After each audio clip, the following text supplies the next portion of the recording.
एक प्याज। अच्छा ये किलो आलू ला।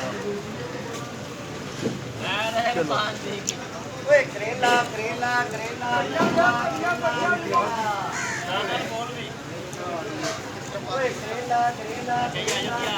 करेला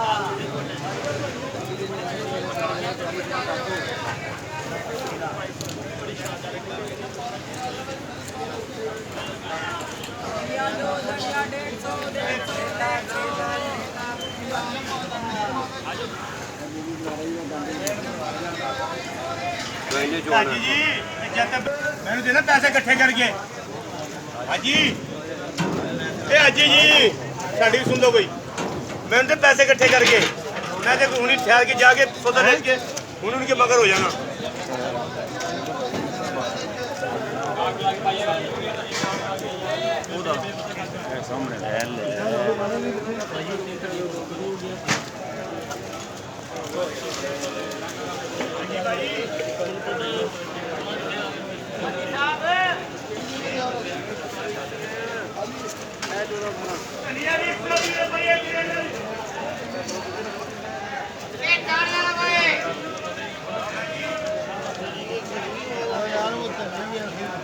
मुठे मुठे पालक दी आया भाई खरी पालक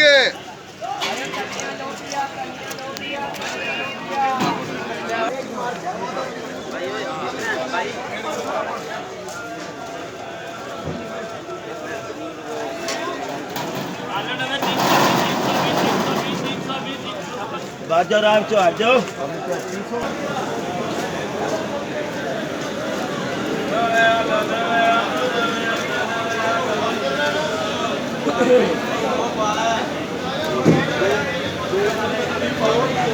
Oh,